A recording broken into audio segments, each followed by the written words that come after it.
Entonces, porque muchas cosas ya se han dicho y tampoco voy a insistir más en ello, ¿no? Mi agenda que había preparado es la genética, conocemos la magnitud, nuestro registro, el valor del genograma y la conexión geográfica, los ensayos clínicos que nos falta y el proyecto preventivo que también ya ha quedado algo bastante dicho. Sobre la genética, bueno, pues nosotros comenzamos la casa por el tejado. Es decir, nos enteramos por un paciente en el año 2010 que quería tener descendencia empleando la técnica de DGP. En aquel momento se llamaba DGP. Y de hecho organizamos una sesión en el hospital, pero escucha, no teníamos grandes estudios genéticos. De hecho, de los primeros estudios genéticos que se hicieron, esa es la factura que estuvo circulando por varios despachos porque no sabía quién pagarla, un PKD1. Eran algo así como 2.800 euros. Y bueno, pues de ahí he señalado a algunos compañeros de esta fotografía que fue ya de hace unos años, donde, bueno, pues tengo que hablar de Margarita Martínez, que está aquí con nosotros, y que, bueno, pues fue esa gran persona que, pues que este tipo de facturas, este tipo de estudios genéticos, que además estaban externalizados, pues fue convenciendo a la administración, dosificando, convenciéndonos a nosotros también, los nefrólogos, de que, bueno, esto se podía hacer, pero que había que hacerlo poco a poco, de manera ordenada, y entonces, pues bueno, ella se encargó y después nos ofrecía, además del informe, un informe muy detallado y del que en aquel momento pues comenzamos a aprender mucho. También una persona que también influyó mucho para que se hicieran los estudios genéticos pues fue David Barajas, que es un pediatra que ya está jubilado y que insistía muy mucho a Margarita, porque este tema lo hablábamos en nuestras sesiones mini diarias, porque a veces nos veíamos casi todos los días, en que era más rentable el hacer un estudio genético a un niño que estar revisándolo cada 2 años con una ecografía para que después se fuese de alta a su casa sin apenas nada y que después amaneciese dentro de 30 años con una poliquistosis dominante. Entonces, pues él decía, no, Margarita, tenemos que hacer esto, lo organizamos también junto con los nefrólogos, pero aquí vamos a hacer estos estudios genéticos y al menos vamos a tener la idea un poquito más clara. Y cuando se vayan, pues que se vayan adecuadamente diagnosticados siempre que se pueda. Y bueno, y ya a partir de 2017 o 16, 18 también, pues Antonio Pollatos cogió ahí un liderazgo fuerte y bueno, no tengo que explicar mucho, ¿no? Conseguimos a partir de 2018 ponerle el panel de enfermedad renal hereditaria, lo consiguió él, la actualidad, como ha comentado, el ESOMA, y bueno, él también se encarga, entre otras cosas, pues además de crear buen ambiente entre los compañeros, donde también está nuestra compañera Susana, pues además de eso, pues se encarga también de subir en ClinVar las variantes, porque después eso sí es conveniente que queden suficientemente visibles. Y después, o antes o durante, nos pusimos en marcha con el registro, porque claro, el problema era que no sabíamos la magnitud. En concreto nos centramos en la poliquistosis renal autosómica dominante, que según nuestro querido José Luis Navarro, pues él la hablaba así como la PECURRAD, ¿no? Porque es un economista y entonces los economistas pues siempre ahorran, además de dinero, palabras, ¿no? Pues la PECURRAD.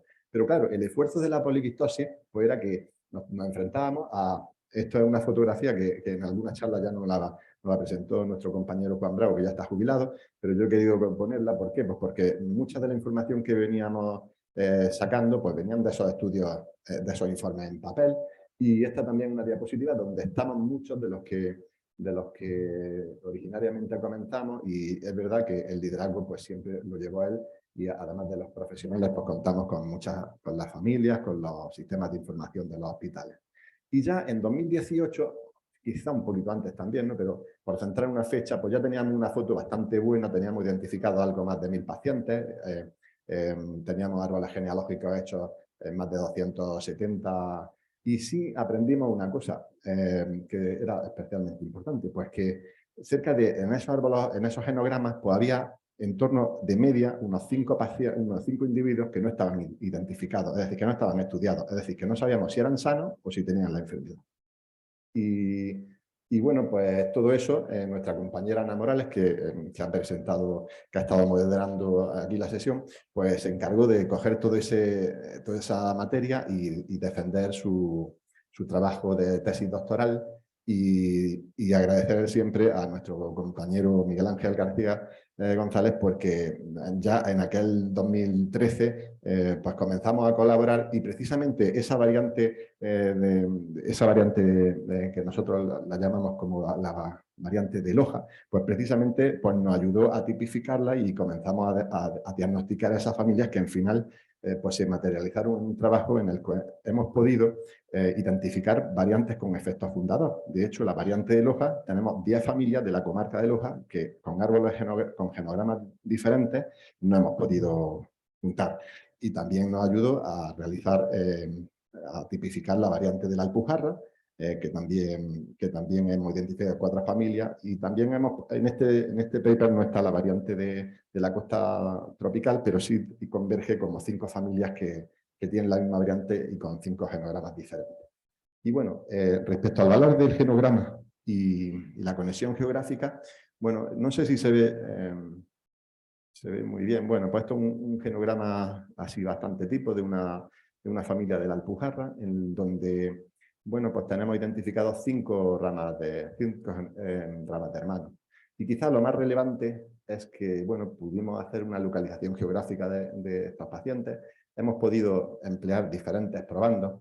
Hemos identificado tanto los pacientes como los sanos, como los que están en tratamiento renal sustitutivo y los éxitos. Y lo más importante es que hemos podido planificar qué es lo que tenemos que hacer. Entonces, identificando lógicamente a aquellos que no están estudiados y a aquellos que se encuentran en edad reproductiva y que quieren tener descendencia libre de la enfermedad. De hecho, esa marcada en rosita, pues esa es también una chica que nació libre de enfermedad mediante TGP. Y bueno, esta es una diapositiva que puse hace, no sé si un par de años, en una reunión, en la cual, pues bueno, los genogramas con poliquistosis que tienen miembros afectos en Granada, pero también están en la Comunidad Valenciana. Ahí podréis reconocer la primera variante de arriba, pues la variante de Loja, o la que identificó originariamente Miguel, y por ejemplo la última, por poner un ejemplo, pues también nuestro grupo la ha subido a ClipBar, y también el grupo de Rousset la tiene identificada. Es decir, que esto es una variante que está en muchos más sitios y tiene una distribución geográfica amplia.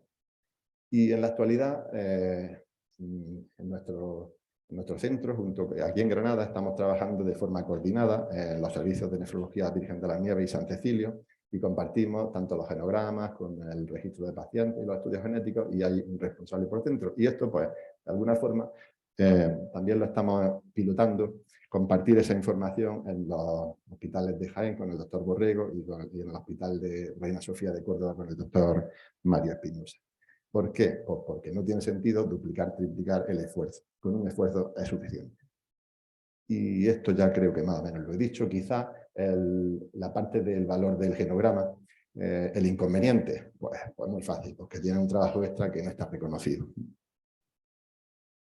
Los ensayos clínicos, ¿qué nos falta? Bueno, pues esto más o menos ya lo voy a resumir de una forma sencilla. Fijaros pues, que hay muchos ensayos, como es en poliquistosis, como el de la rapamicina y el everolimus, que no fructificaron. Tolbastán tuvo mucho mérito porque, bueno, apostó por coger más tiempo y tomó más tiempo, y a los 36 meses pues, vio que efectivamente... pero sin perder de vista de que esto no es un tratamiento curativo. En definitiva, es un tratamiento que alarga un poquito la progresión de la enfermedad. Hay otros medicamentos que se han conseguido el ensayo clínico positivo, el Fabry, y por ejemplo en el Alpor con esta molécula, con la de Milsen, pues ha sido un fracaso, y bueno, pues se ha tenido pues que cerrar antes de tiempo por futilidad.